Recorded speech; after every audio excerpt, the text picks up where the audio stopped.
Electra's anguish is getting impossible to ignore. After days of silence from Will, she appears pale and disoriented, scarcely able to concentrate at work. She repeatedly checks her phone, hoping for a message that never arrives. The necklace she previously gave Will now rests in her hand, like a broken promise. Everyone can see she is in pain, but she still believes Will decided to go away.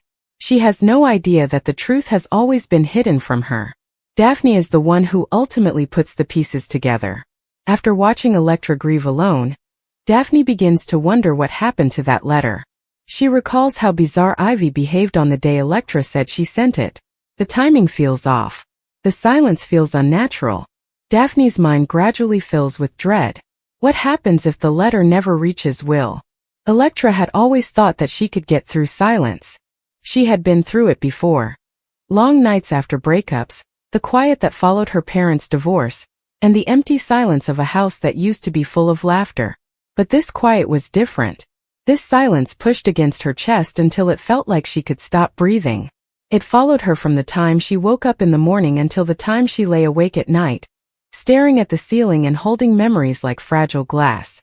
Will hadn't talked to her in 6 days. It had been 6 days since she had heard his warm, teasing voice. It had been 6 days since his name had shown up on her phone. The screen stayed dark and blank, as if it were making fun of her hope. Electra checked it all the time, even at work, in elevators and at red lights. Her thumb was always on the screen, waiting for something that never came. Everyone at Newman Media saw it. Electra sat at her desk with her back straight and her eyes unfocused, staring at the same paragraph on her computer screen for almost an hour. She hadn't touched her coffee. The color had left her face, making her look pale and empty, as if something important had been taken from her. As they passed, co-workers whispered to each other. Is she sick? She hasn't eaten anything all day. Did something happen to Will? Electra didn't hear any of it. Or maybe she heard everything and just didn't say anything. She couldn't stop thinking about one thing. Why didn't he answer? The necklace was in her tight fist. It was fragile and made of gold, with a small pendant that looked like a compass. Will had gotten it from her months ago, on a night full of laughter and promises.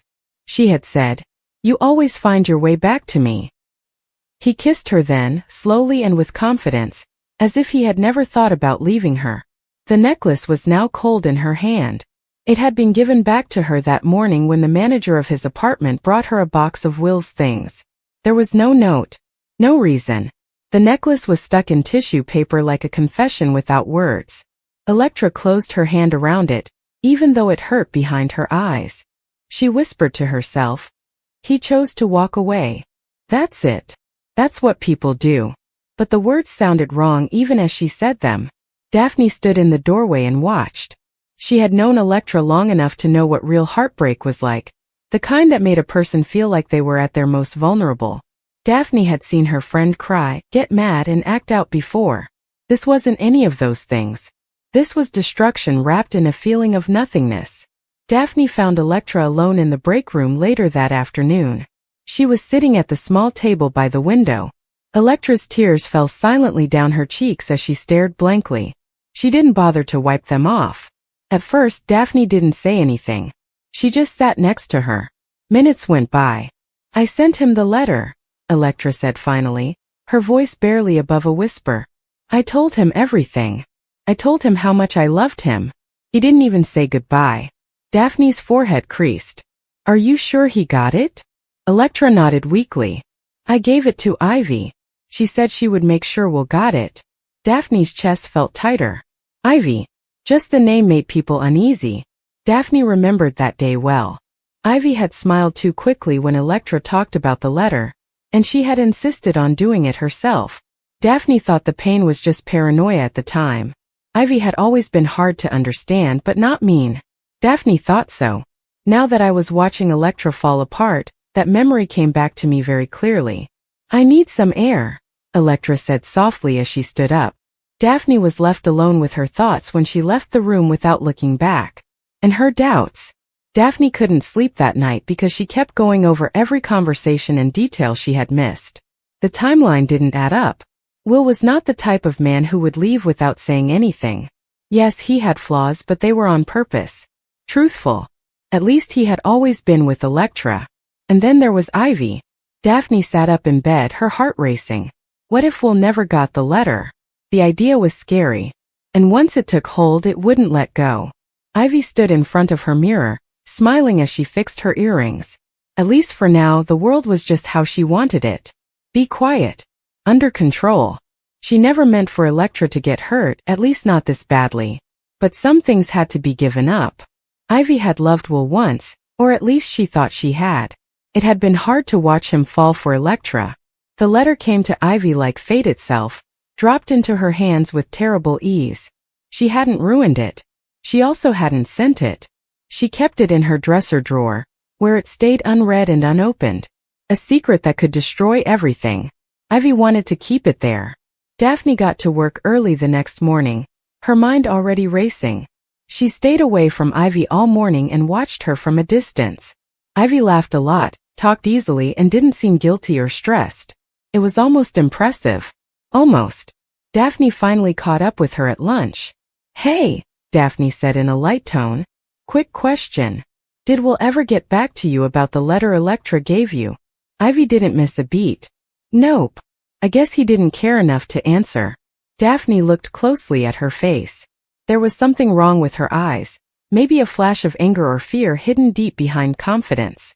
Daphne said, That's funny, because Will doesn't seem like the type of person who would ignore a love letter. Ivy's smile turned serious. People will surprise you. Daphne shot back, so do lies. Before she could stop herself, the air between them changed, and the tension snapped like a wire. What do you mean? Ivy asked in a cold voice.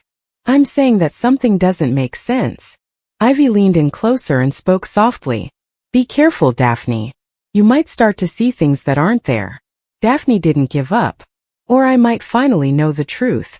Will sat in his dark apartment across town, staring at his phone with the same obsessive hope that Electra had. He sent a lot of messages, but none of them were answered. He had called, left messages on the phone. Nothing.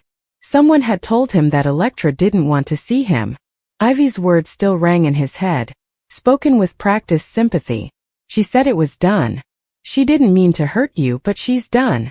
Will had believed it because it was easier to trust Ivy than to picture Electra shutting him out for no reason. But the doubt was eating away at him, cruel and unending. He opened the drawer and looked at the empty space where Electra's necklace used to be. It felt like losing his last link to her when he lost it. He whispered to the empty room. I would have fought for you. If I had known. Electra's health kept getting worse. She didn't eat. She didn't sleep well. Her work got worse and people started to worry and then quietly stepped in. One afternoon, Nikki pulled her aside and spoke to her softly but firmly. Nikki said, You don't look well. You don't have to go through this by yourself. Electra gave a weak smile. Everything is fine. They both knew it wasn't true. Daphne came to Electra's apartment that night without telling her. Daphne took Electra's hands and made her sit down, but Electra didn't say much. Daphne said carefully, I don't think the letter ever got to Will. Electra laughed, but it sounded empty and broken. That's not possible. Is it? Daphne pushed. Because Ivy's story doesn't add up. Will's silence doesn't make sense either. For the first time in days, hope shone in Electra's eyes. It was small, fragile, and scary. If you're wrong. I know, Daphne said softly to stop him. But if I'm right, you should know. Electra nodded and tears began to flow. Find out. 2 days later, the truth hit hard. Daphne got the letter. Ivy had not locked her desk. Not careful. Sure. Daphne didn't mean to look, but her gut told her to. There was no doubt that the envelope was from Electra. Her handwriting was clearly visible on the front. Daphne's breath caught. Daphne was waiting for Ivy to come back. Daphne held up the letter and said, Explain. Ivy's face lost all of its color. You had no right. You killed 2 people, Daphne said, her voice shaking with rage. For what? Your pride. Ivy lost her cool. I loved him. Electra did too.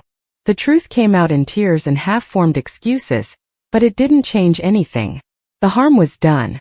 When Electra finally stood in front of Will, time seemed to stop. At first, neither of them said anything. Will then took the necklace out of his pocket. He said softly, "I never stopped loving you. I just thought you did." Electra broke down in his arms, and a wave of sadness and relief hit him all at once. They had kept the truth from them. But real love had made it through the silence. In Genoa City, secrets never stayed hidden for long. For a long time Electra stayed in Will's arms. As night fell, they stood in the middle of the park. The city kept going, even though their lives had just changed forever. She gripped his jacket tightly, as if she was afraid he would disappear again if she let go. Will put his chin on her hair and breathed her in, reminding himself that she was really there. Electra whispered, her voice shaking, "I thought I lost you. I thought you chose to go away." Will pulled back just enough to see her face.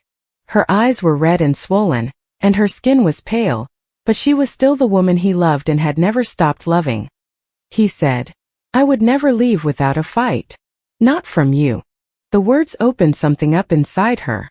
She cried out loud then, the kind of crying that happens when you've held on to pain for too long. Will didn't tell her to be quiet. He didn't hurry her. He just held her while she cried for weeks. Electra wiped her face with shaky hands when the tears finally stopped. She said, "I don't even know how to feel. I'm mad. I'm glad. My heart is broken again." Will said softly, "That makes two of us. But we know the truth now. And that counts." Electra nodded, but there was still doubt in her eyes. "Truth doesn't change what happened." "Yes," he said. "But it gives us a place to start." The fallout happened quickly. Genoa City was busy by morning. When betrayal involved people you knew, secrets had a way of getting out. Ivy didn't come to work. Her absence spoke louder than any confession. Daphne sat across from Electra at Crimson Lights and watched her stir the same cup of coffee over and over. Daphne said softly, "You don't have to forgive her. Not right now. Not ever." Electra looked at the cup as if it could tell her what to do. Forgiveness might not even be the right word. Not only did she interfere, she stole. She took time. She stole the truth. "And almost killed you," Daphne said. Electra's grip on the mug got tighter. "That's what scares me the most. I let myself think that I didn't deserve an explanation." Daphne reached out and held her hand. "You were in pain. That doesn't mean you're weak." "But it makes me weak," Electra said softly. "And I never want to feel that weak again." Will had to face his own punishment. He got angry later after the relief wore off. While he walked around his apartment, it simmered under the surface as he thought about all the lies Ivy had told him. Every well-placed doubt. He could have asked at any time, but he didn't. He wanted to face her. Ask for answers. Hold people accountable. But when he finally got to Ivy's door and was about to knock, he stopped. Because what scared him the most wasn't what Ivy had done. It was how easily she did it. Ivy, on the other hand, was alone in her apartment, where she had made the silence herself. The letter was finally open and lying on the table in front of her. She had read it a dozen times and every word cut her. "I love you. Pick you. Don't walk away, please." She cried a lot, but it was too late for them to mean anything. She thought she was protecting her heart and changing her fate. Now all she could feel was the weight of her decisions on her chest. She knew who it would be when the knock finally came. "Daphne." Daphne said, "You can't hide." As soon as Ivy opened the door. "Not after what you did." Ivy's voice broke. "I never wanted it to go this far." Daphne snapped. "That's the problem. You didn't think about anyone else." "I loved him," Ivy said softly. Daphne said, "So did she. And because of you, Electra almost went away." The words hurt more than any slap could have. Electra and Will tried to start over, but it's never easy to do that. There were times when the conversation stopped and the pain came back out of nowhere. There were times when Electra woke up in a panic, her heart racing, sure that she had dreamed about their reunion. Will learned how to hold her during those times, even when he felt like he couldn't do anything. Trust, once broken, needed time to heal. "Be honest with me," Electra said one night while standing in his kitchen. "Even when it's hard." Will promised, "You will have it. Always. And I need time," she said. "I can't just act like those weeks didn't change me." "I don't want you to act," he said. "I want to know." That was the only thing that made a difference. That was the thing that was worth fighting for. Genoa City watched, whispered, and guessed. Some people said Ivy was to blame. Some people said that Electra and Will should have talked to each other more. But the truths in soap operas are rarely clean. Everyone had a piece of the damage. What mattered was that the lie had been found out. And in a town full of secrets, being seen was everything. One night, Electra stood by her window with the necklace against her skin again. Not as a promise this time, but as a reminder. Love might not be strong. Could be dangerous to be quiet. And the truth, no matter how long it took, could still change everything. Electra didn't tell Will that she had a panic attack. It happened late at night, after he had fallen asleep next to her, and put his arm around her waist to protect her. She had been staring at the ceiling when it hit her. The familiar tightness in her chest, the rush of heat, and the feeling that something terrible was about to happen. Before her mind could catch up, her body reacted. She quietly got out of bed and locked herself in the bathroom, where she held onto the sink as she breathed in shallow gasps. She told herself, "You're safe. He's here. Now you know the truth." But her body didn't believe it yet. Electra splashed cold water on her face and looked at herself in the mirror after the shaking stopped. She could hardly recognize the woman looking back at her. The sadness had changed her. It was written all over her eyes, her posture, and her sense of certainty. This is what no one told you. The damage didn't go away nicely, even after the truth came out. Will felt it anyway. He always did. The next morning they sat across from each other at breakfast. He watched her move food around on her plate without eating. He said carefully, "You don't have to be okay just because we fixed one thing." Electra was surprised and looked up. "Is it that clear?" "To me," he said. She let out a slow breath. "I don't want to lose you again. But I also don't know who I am right now that the pain is in charge of everything." Will reached across the table and took her hand. "Then let's work together to figure that out." She wanted to trust him. Yes, she did. But a part of her wondered if love could last after she learned how easy it was to lose it. Ivy finally showed up across town. When she walked into Crimson Lights, she looked like she was going to court, with her shoulders straight and her face carefully blank. People stopped talking in the middle of sentences. People looked. There were whispers behind her every move. Daphne was the first to notice. "So," Daphne said calmly as she stood up, "you chose to go back to society." Ivy took a deep breath. "I'm not here to fight." "Good," Daphne said back. "Because you no longer get to control the story." A few moments later, Electra showed up and stopped. Seeing Ivy again gave her a quick, sharp shock. Her heart raced and her chest felt tight. Will instinctively moved closer, but Electra stopped him with a hand. She had to deal with this on her own. Ivy said softly, "I didn't come to hurt you." "I'm sorry," I said. Electra laughed once, but it was a bitter, empty laugh. "Sorry doesn't give me back those weeks. Sorry doesn't change the nights I thought I wasn't worth loving." "I know," Ivy said in a whisper, her eyes filling with tears. "I know I hurt you." "Yes," Electra said firmly. "You did." The quiet went on and on. Then Electra did something that shocked everyone, even herself. "But I won't let you keep hurting me by standing here and pretending that being sorry will fix this. Just because you feel bad about getting caught doesn't mean you get off the hook." Ivy jumped as if she had been hit. Electra turned away, her hands shaking, but her voice stayed calm.